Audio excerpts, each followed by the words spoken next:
Hey everybody, how you guys doing today? With this video, there's gonna be more like this throughout, I guess, the remaining days until Christmas. But anyways, um, I wanted to take a look at some of the old devices that I currently own, and so it's kind of like going, like on a trip with the Ghost of Christmas Past. Only in this tense, it's the Ghost of Smartware, a smartphone. I keep saying smartware, smartphone past. Um, And so with that, today we're going to take a look at the HTC Evo 3D that I have.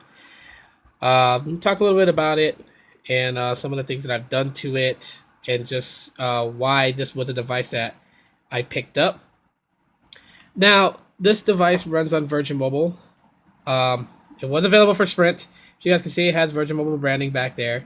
And it was kind of funny when this device came out because one of the main things that happened was people were freaking out. They thought that uh, they were getting refurbished devices from Sprint because the first batch of the HTC Evo V4Gs that came out for Virgin Mobile had the Sprint logo on top, not realizing that the back inventory that Sprint had on the 3D that they never sold were taken and reflashed with Virgin Mobile um, branding with bloatware and things like that. And so, therefore, yeah, it wasn't a phone that someone previously owned and gave back to Sprint, and then they went ahead and flashed it on there. So, um, I do know people pointed out there's a crack on the screen, and this phone still survived. Now, a couple of things that were pretty unique about this would have to be the camera. Dual cameras in the back, which allowed you to take 3D pictures. This was, at its time when it was released, was what was considered awesome and amazing because people got to play around with video taking and picture taking and making 3D photos and 3D videos and sharing them on YouTube or sharing them on their social networks. And it was really awesome. Being able to do that, that was the whole point. That was the main selling point behind this device, was that not only could you actually see 3D images with the way the screen was, but you also got to take and create 3D images, which is really, really cool. Of course, they're 5 megapixel cameras, and they're dual with dual LED flash. Another selling point on it that people liked was this giant camera button. So you guys can see right here. Try to see if you could focus in. There it goes. So the giant camera button, people enjoyed that because you could find a camera button, you half pressed it to focus, you fully pressed it to take the photo. Made taking pictures a lot easier than the flimsier small camera buttons, and most devices today don't even come with camera buttons, so this was refreshing to have. You had this nice, really big old honking camera shutter button, and right next to that was the 3D and 2D switch. So only downside about it, and you really can't say it was so much of a downside because we didn't really have it back then, but the 3D would burn the hell out of your battery. And it probably would, this device probably would have been better if it maybe had a 3,000 milliamp hour battery. Then you wouldn't really have to worry about burning out your battery if you had it in 3D mode or any of that good stuff. Build quality on this is, I gotta say, is above par. Even though, like the back, you have this aluminum back, kind of, and it's kind of flimsy and everything like that. But it was kind of heavy, and it didn't feel cheap like people would reference to Samsung devices. So that was always great. Another thing about this phone that I found to be interesting is when you decided to modify it. Like if you were going to get S off on this device, you had to do this really weird, it had a really weird technique to it. I'll pull off the backing right now so you guys can see. But you basically had to be like MacGyver, and you had to get like a paper clip. And as you see where my thumb is at, they have these two holes.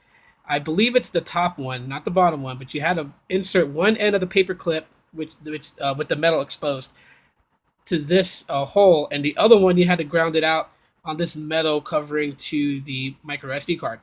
And you had to do that while running a program, so it would then S off the device. But other than that, like unlocking the bootloader and rooting the phone was essentially fairly easy. And that just made people feel a little bit weird. So when it came to S offing the Evo 3D, a lot of people were always sketchy about it because they were like, they needed a paper clip. It was kind of intimidating. But this phone, came out in what I consider the prime years of custom ROMs because there was a lot of development done. As you guys can see here, I'm currently running Liquid Smooth, and let me leave my email. I'm running Liquid Smooth, which is I believe it's 4.4.4 KitKat. So I mean, it even had development up till today. No, not developer options. Um, and let's see. Yeah, 4.4.4 KitKat is what it's currently running. And it runs fairly well on this device, but the 3D camera is broken, so you can only take basic pictures with it using the Google camera. And oh look, there I am. So let's go ahead and switch the camera around. But yeah, there was even if I clicked it on, there was no 3D images. You can't make 3D pictures. So and it never will get that with KitKat, with the KitKat AOSP ROM. But with any of its other like I guess you would say stock ROMs, kind of like that still run Sense. Some of them do have the 3D camera available. All in all, one of the best things that I do like about this device, it's not super huge at all whatsoever. But it's just the build quality that really sells me on this phone. If you guys remember this from back in the day, the build quality is really, really nice on this. It just feels like they really took their time to things. Like this backing is not, doesn't feel slippery at all. Like it's gonna fall out of your hand. Like you got a good amount of security with the device itself. The camera button is really nice on this. Now, it doesn't act as a shortcut to launch the camera, but it works tremendously great taking photos. You can easily find that button. There it goes. There's Leonard. And oh, it didn't actually take. Oh, it's video. Ah, wrong. Let's take a video right now. That's one thing that's actually kind of weird about this. Let's go to camera. There we go. Camera shutter button. That was an epic fail, guys. You guys could laugh at that.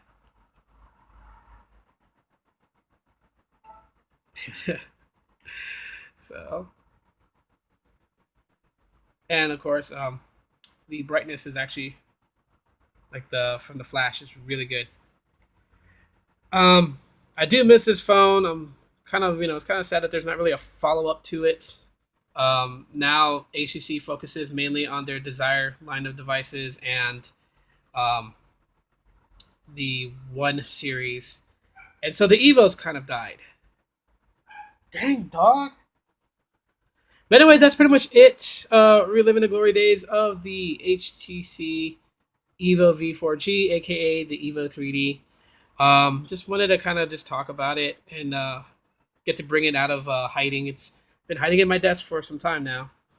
So I wanted to bring that for you guys. So if you guys kind of like this video, if there's anything you guys remember, if you guys actually own this device and there's things you remember about it that you guys like, I would love to hear that in the comment section of this video. Don't forget to click that like button. It helps me out if you guys like this video, and subscribe. And I'll see you guys next time.